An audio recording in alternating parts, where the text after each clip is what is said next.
think I'm in need of a quiet walk home. And as we step forward, we would rather be alone. So make some noise while you've got time. Take this poison for your mind. Who knows, you could be gone by this time tomorrow. And I don't know where we're going, but I take pride in not knowing. And you say I will be the one to let this go.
So here we are then, ladies and gents, ready for the 4th round of the season, the European Grand Prix sprint race here. Obviously 11 laps ahead of us around this Imola circuit, and obviously if you did miss out on the video yesterday, I would highly recommend going back and checking it out. But as you can see on the grid, it is Boccolacci ahead of myself with Maini in P3, Aitken 4th, Markelov, Fuoco, Albon and Lorandi round out the top 8 there. Obviously only the top 8 do score points in this sprint race there, with Gunther and Delatraz both just at the rear of that top 10 as well. So hopefully we're in for a very exciting race here at Imola. The lights are all coming on now. Hopefully we can try and get a good run on Boccolacci. The lights are on and it is finally go, and there's been a very long hold there, and that's really caught me out there. Do not get the power down off the start there, sorry, and get a huge amount of wheel spin in the second phase, as I absolutely just tried to boot the rear end of the car into life. That's going to give Maini a golden opportunity straight away up into P2 there, and going to leave Boccolacci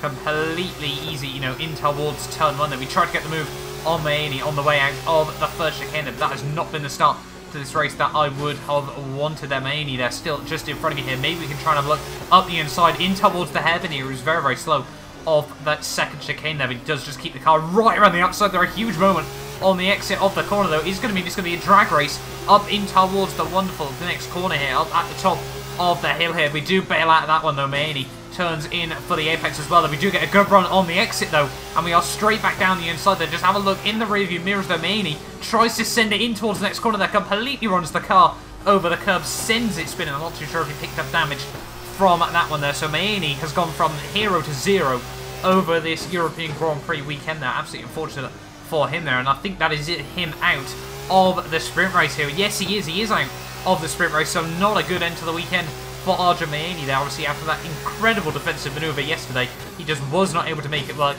in today's sprint race there, and is now out of this race. But not long after that, we were now piling on the pressure to Dorian Boccolacci here as we come on towards lap 2 here through the hairpin. Are we going to be able to get the power up the hill here, you know, all over the back of him? You know, he had a little bit of a quiet start to this season, but obviously the 8th place in the opening round here in Imola obviously gave him a good shot in the second race of the weekend. You can just see coming off in towards this little downhill section there, just so slow off the corner there. Caught me very much by surprise. We did accidentally give him a little bit of a punt there, and not exactly what I want to do either, because that can really cost us front end aero as well here. But yeah, you can just see off the start though, myself and Boccolacci have really been able to make a little bit of a gap over Markelov, Aitken and Fuoco here. But I'll tell you guys now, Fuoco was a man on a mission in this second race of the weekend here. You can see by lap 4 we were still piling on the pressure though to Boccolacci here. We somehow find ourselves on the inside through the turn 3 there. It's going to be a drag race now up towards turn 4. Who's going to bail out? It is just about going to be me there. A little bit of contact though made between the pairs there. I take a little bit of a light trip through the gravel. Fortunately, it's not going to cost me too much in terms of either tyre grip or time there. You can see now Fuoco is all over the back of me. Click the curb as we go through the hairpin there. That's not going to help me out up the hill either there. So it looks like Boccolacci has once again been able to give himself a little bit of breathing space. But through this next corner, he clips the curb on the inside too much, runs himself wide. We might be able to have a look down the inside just like we tried to do to him. I think he was in the last race as well there. But look at that, Boccolacci does exactly what Maini did yesterday. That runs well over the grass there, nearly loses the back end there. But we are able to get the traction on the exit of the corner. Are we going to be able to have a look up the inside in towards the chicane? We're going to be side by side. There's almost a bit of contact made between the pairs there. Boccolacci keeps the position but completely hampers his run on the exit of the corner here. We're going to try and look to the outside in towards this final double left-hander here. Who is going to budge here? Boccolacci slows down very, very early, but does keep the nose up the inside. But given the room, he attacks the curbs, runs wide into me, and in towards this final corner. Once again, he does the same thing there. Even more wheel-to-wheel contact, but fair enough to him. He did give me the race of respect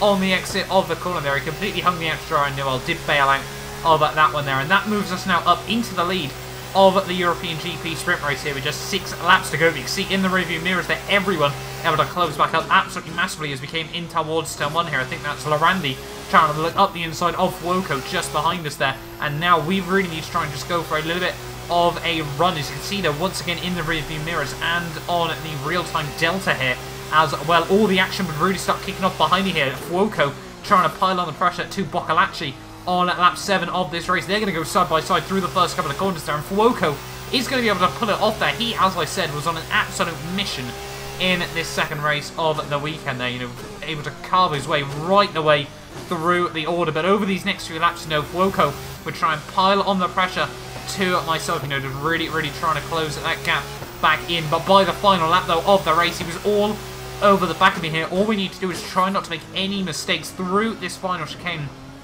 of the lap here. No real golden opportunities for Fuoco to try and go for any sort of moves in the sort of second half of this lap here. As we come down in towards the final couple of corners of this race, we've made mistakes in all 3 of the previous races in this championship here. But through the final corner, Lando Norris is going to come through to take the victory in the European Grand Prix sprint race here. Started from pole in yesterday's race. It didn't go quite as planned there, but we get a bit of redemption.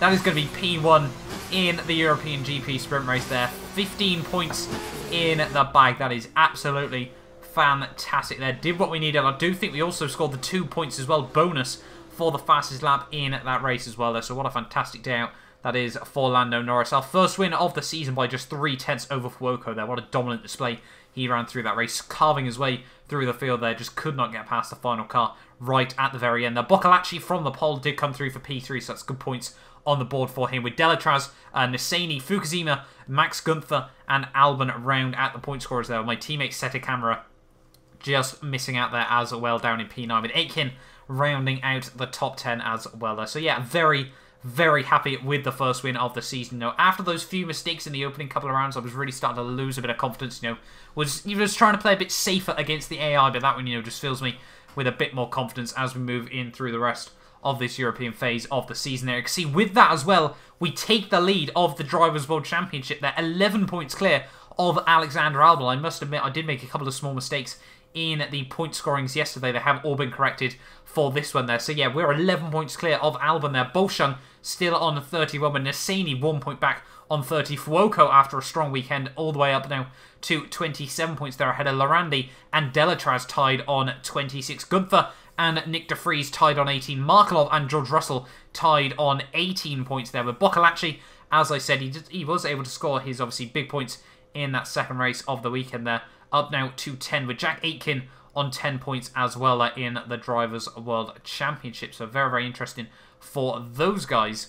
In terms, though, of the constructors there, Charoux are on 53 there ahead of ourselves, with Carlin on 45. MP Motorsport still on 41. There were Dams 35. Campos and Trident tied on 34. There ART on 28. Arden on 25. With Kramer on 21. Russian time on 18 there. So there we are then, guys. That has been the European GP sprint race there. Obviously, if you guys are new around here and you do want to check out more of our Lando's Road to F1. I would highly, highly recommend doing so. I will hopefully be back next week out with the Spanish Grand Prix, obviously at Barcelona as well. But thank you all so much for watching this video. Make sure you do like and subscribe if you're new around here, and hopefully I'll see you guys next time for a brand new video.